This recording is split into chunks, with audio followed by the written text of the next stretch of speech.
My name is Michelle Ortega. I'm 37 years old. I work as a marketing manager in San Diego, California. And 5 days after I was discharged from the ICU, still moving through my own apartment with a walker, I opened a kitchen drawer looking for a pen and found a legal document instead. A quitclaim deed. My name typed in as the current owner of my grandmother's house. My younger brother's name typed in as the person receiving it. Unsigned. Already prepared. Already waiting. I want to tell you exactly how that document got there and what I did in the 11 days after I found it, because by the end of the story, the person who put it there never saw it coming. Before I get into it, if you've ever found proof of something you weren't supposed to see, this story is for you. Subscribe if that sounds familiar, and drop a comment telling me where you're watching from tonight, because I genuinely love reading through all of them. I need to tell you about the house first, because none of what happens next makes sense without it. My grandmother, Isabel, left me her house in La Mesa when she passed 4 years ago, a modest 3-bedroom she'd owned outright since the late 1980s, worth a little over $480,000 today, given how much that neighborhood has changed. Her will was specific about it, almost stubbornly so.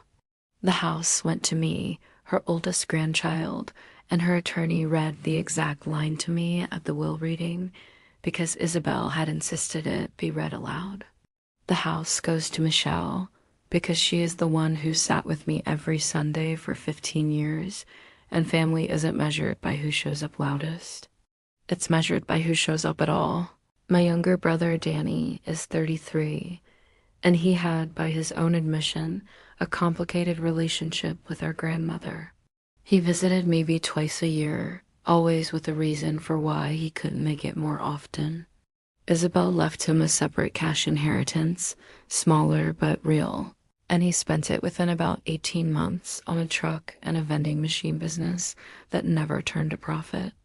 I never lived in Isabel's house myself. I kept my own condo downtown and rented her place out to a young family, using the income to pay down my own mortgage. My parents, Teresa and Ruben, never fully accepted that arrangement, and over 4 years I absorbed a steady, low-grade pressure from my mother about how uneven it felt that Danny hadn't gotten the house too, conveniently ignoring the fact that he'd already received his own share and spent it. 5 weeks before I found that deed in my drawer, a car ran a red light and hit my driver's side directly. I spent 9 days in the hospital, 4 of them in the ICU, with a collapsed lung, a fractured pelvis, and a head injury serious enough that my doctors watched me closely for internal bleeding that thankfully never came. I was discharged into a wheelchair and a walker, moving through my own apartment like a stranger in my own life, still deeply groggy from pain medication. My mother visited twice during that first week home, both times offering to help me sort through my mail while I rested. I let her both times because I was genuinely too exhausted to do it myself. I want you to hold on to that detail because it's going to matter enormously in about 2 minutes.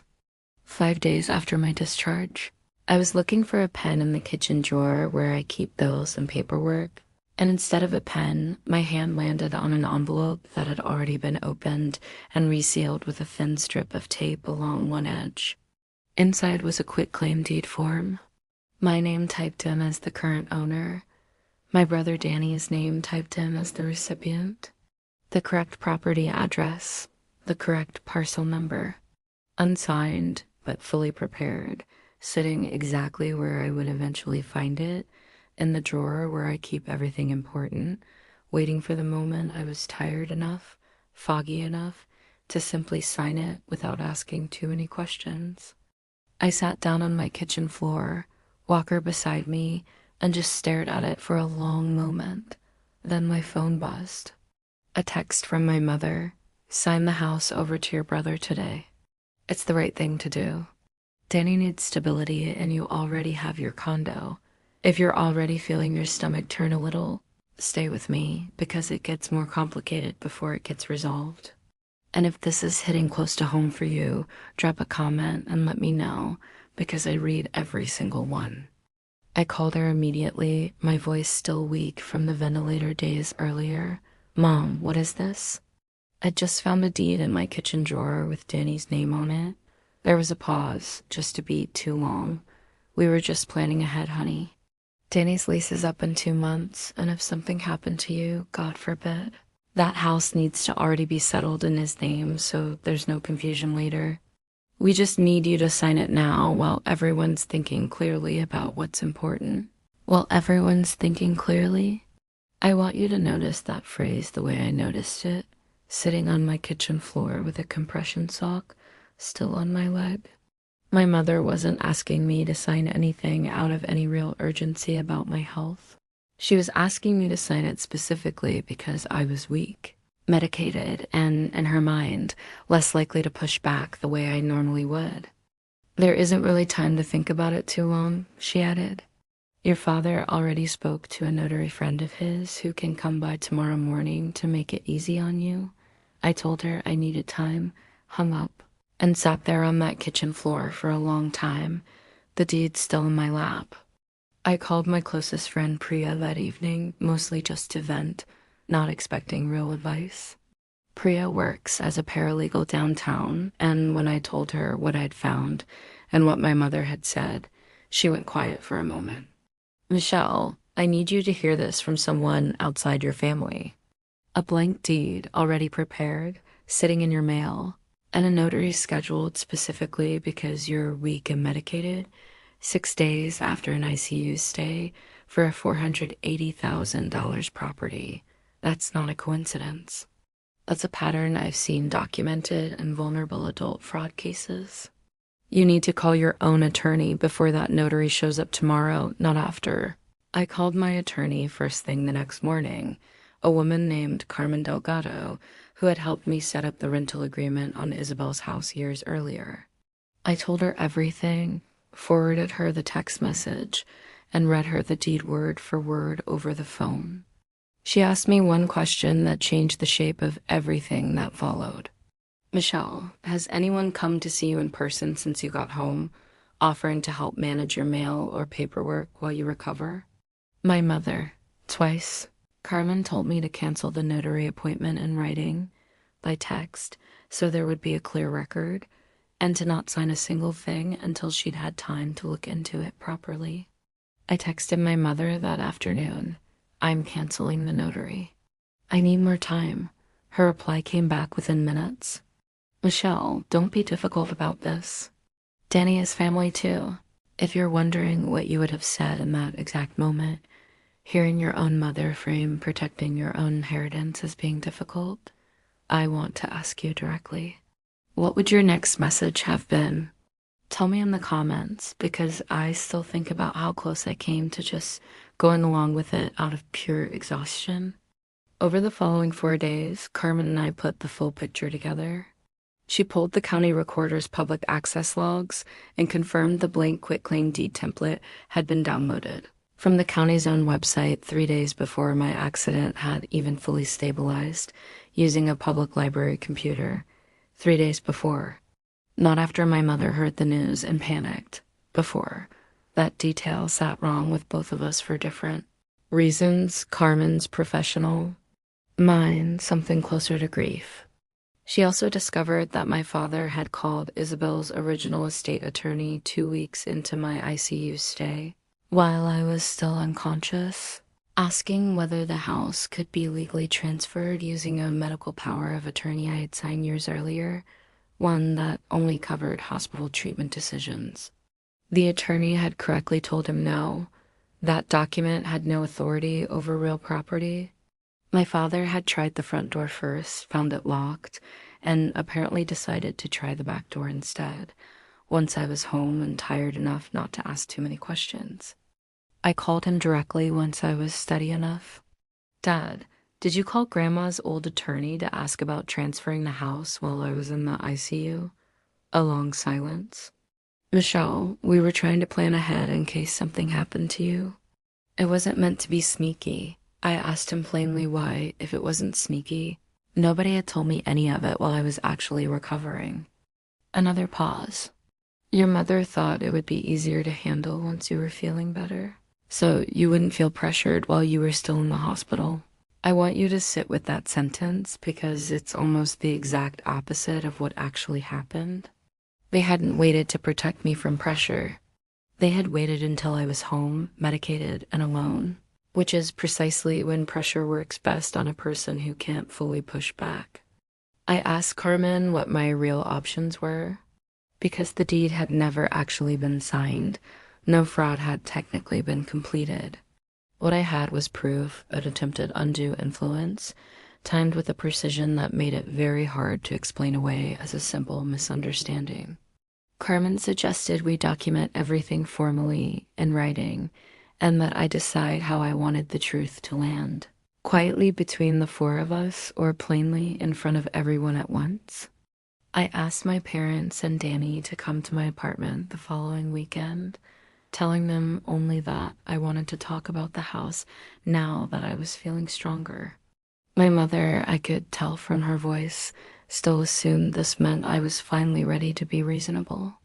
Danny arrived first, genuinely unaware, mentioning his lease casually, with no idea a blank deed with his own name on it had been sitting in my kitchen drawer for over a week.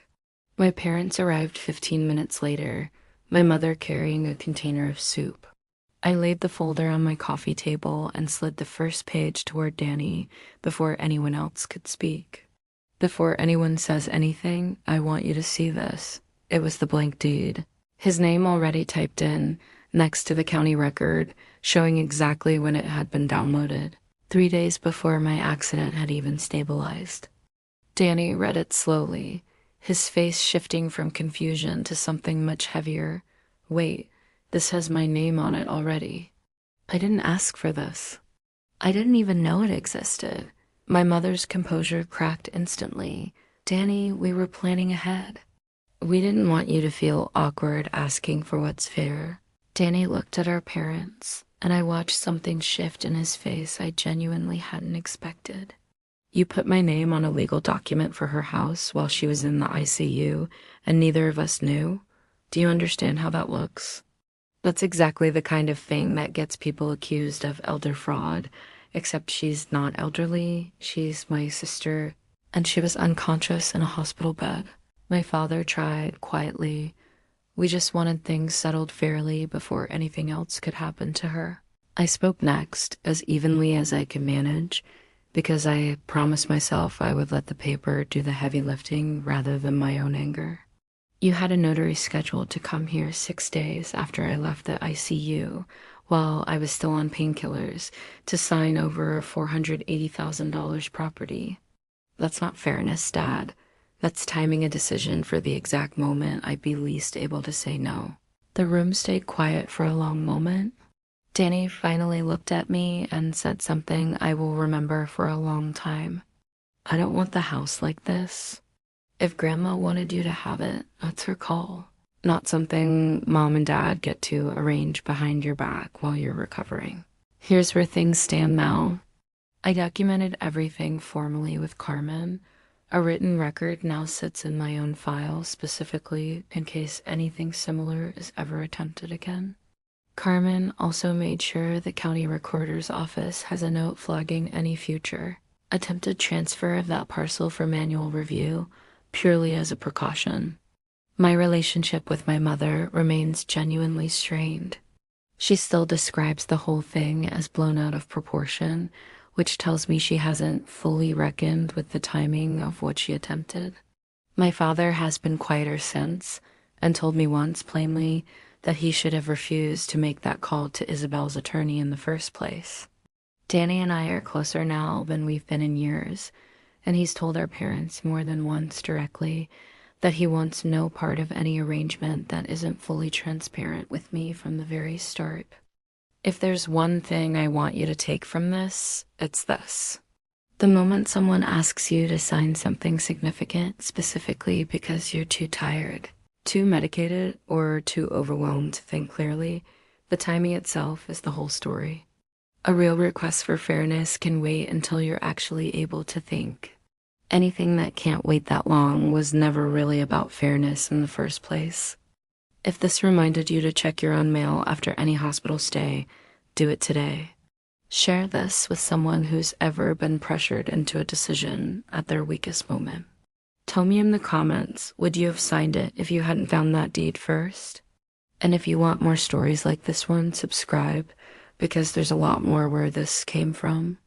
I'll see you in the next one.